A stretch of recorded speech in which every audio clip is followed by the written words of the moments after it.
नौवां सर्ग। सुमंत्र का राजा को ऋषभृंग मुनि को बुलाने की सलाह देते हुए उनके अंग देश में जाने और शांता से विवाह करने का प्रसंग सुनाना।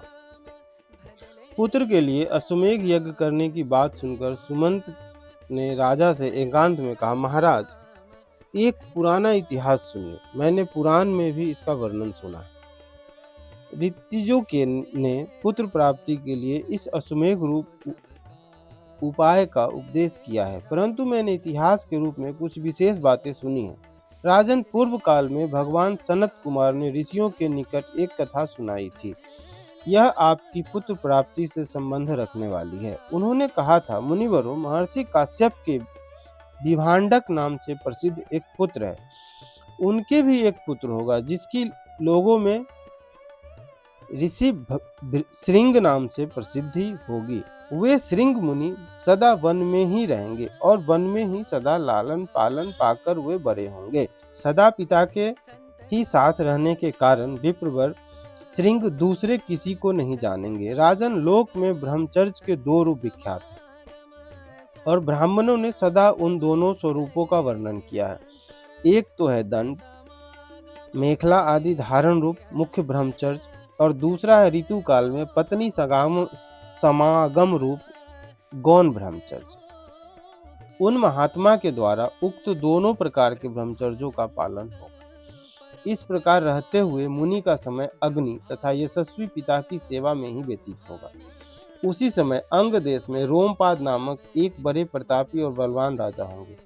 उनके द्वारा धर्म का उल्लंघन हो जाने के कारण उस देश में घोर अनावृष्टि हो जाएगी, जो सब लोगों को अत्यंत भयभीत कर देगी।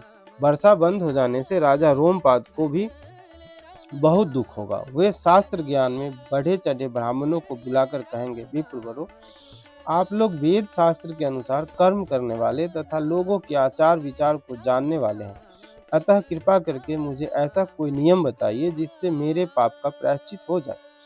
राजा के ऐसा कहने पर वे वेदों के पारंगत विद्वान सभी श्रेष्ठ ब्राह्मण उन्हें इस प्रकार सलाह देंगे, राजन, विभांडक के पुत्र श्रृंग वेदों के परागामी विद्वान हैं। भूपाल, आप सभी उपायों से उन्हें यहाँ ले आइए। बुलाकर उनका भली भांति सत्कार कीजिए। ठीक एकाग्रचित हो वैदिक विधि के अनुसार उनके साथ अपनी कन्या शांता का विवाह करा दीजिए।